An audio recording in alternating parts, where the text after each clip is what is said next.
Haba kiwi ya piki kintai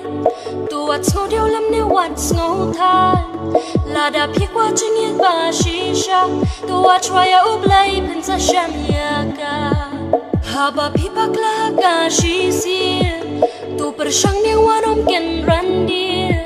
la da baru ya pikin ino uji su ya pidale leon ino tu what's no see what's no thang tu tapa pilom ching khao ba kerpang haba kiching ya piki khang utarji su ya pi only jeng khang tu what's no see what's no thang tu tapa pilom ching khao ba kerpang haba kiching ya piki khang utarji su ya pi only jeng khang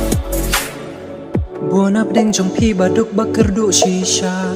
đơn lê lê kỳ băm yo bắt ban bam ya kaja hap đinh kỳ jing e ya phi keny om đơn ba perua haba phi long mar wei te wat du jing kermen uji su menta ya phi un ai ka jing tingen tu pdiang ya u te un ya lam ya phi un ya da ngin ai ngui u blei shashi xiên ni dang yo ring bat pen hiar men xiêm kat nu ka long jing ter khu ba cao shisha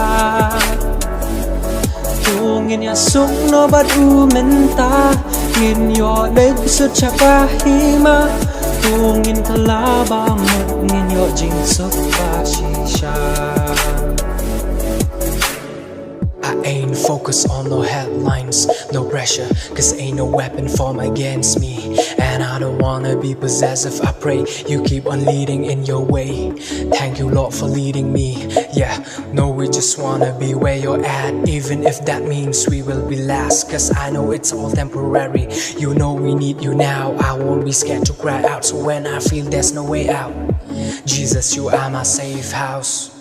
Tu what's no see what's no thang tu tapa pilom ching khao ba kerpang haba kiching ya piki khang utarji su ya pi only jeng khang tu what's no see what's no thang tu tapa pilom ching khao ba kerpang